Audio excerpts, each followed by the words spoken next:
Subscribe to Color Frames.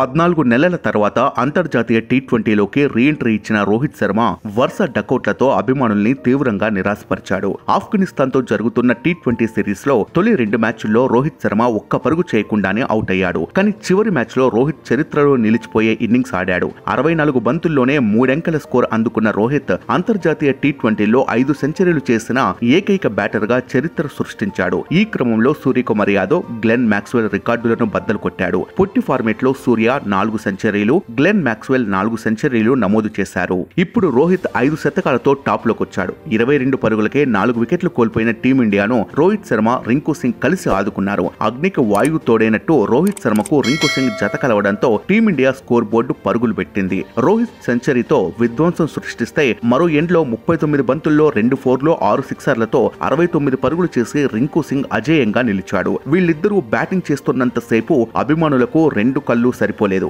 ఒకరిని మించి ఒకరు ఆఫ్ఘన్ బౌలర్లపై విరుచుకుపడ్డారు. ఆఖరి ఓవర్లో వీళ్ళిద్దరూ కలిసి ఏకంగా 36 పరుగులు నమోదు చేశారు. చివరి ఓవర్ వేసిన ఆఫ్ఘన్ బౌలర్ కరీం జనాత్ ముఖంలో నెత్తురు చుక్క లేకుండా చేశారు. 19 ఓవర్ల సమయానికి టీమిండియా స్కోరు 4 వికెట్ల నష్టానికి 176 ఉంటే ఆఖరి ఓవర్ ముగిసేసరికి స్కోర్ బోర్డు 212కు చేరుకుంది. ఆఖరి ఓవర్లో 4, నోబ్తో 6, ఆ తర్వాత 6, 1, 6, 6, 6 ఈ విధంగా 36 పరుగులు చేశారు. చివరి 5 ఓవర్లలో ఇద్దరు కలిసి 103 పరుగులు చేశారు. ఇన్నింగ్స్ లో రోహిత్ శర్మ 11 ఫోర్లు 8 సిక్సర్లతో 121 పరుగులతో నాట్అవుట్ గా నిలిచాడు. తద్వారా టీమిండియా 3 మ్యాచ్ల సిరీస్ ను స్వీప్ చేసింది. ఈ వీడియో మీకు నచ్చినట్లయితే ప్లీజ్ లైక్ చేయండి, షేర్ చేయండి, కామెంట్ చేయండి.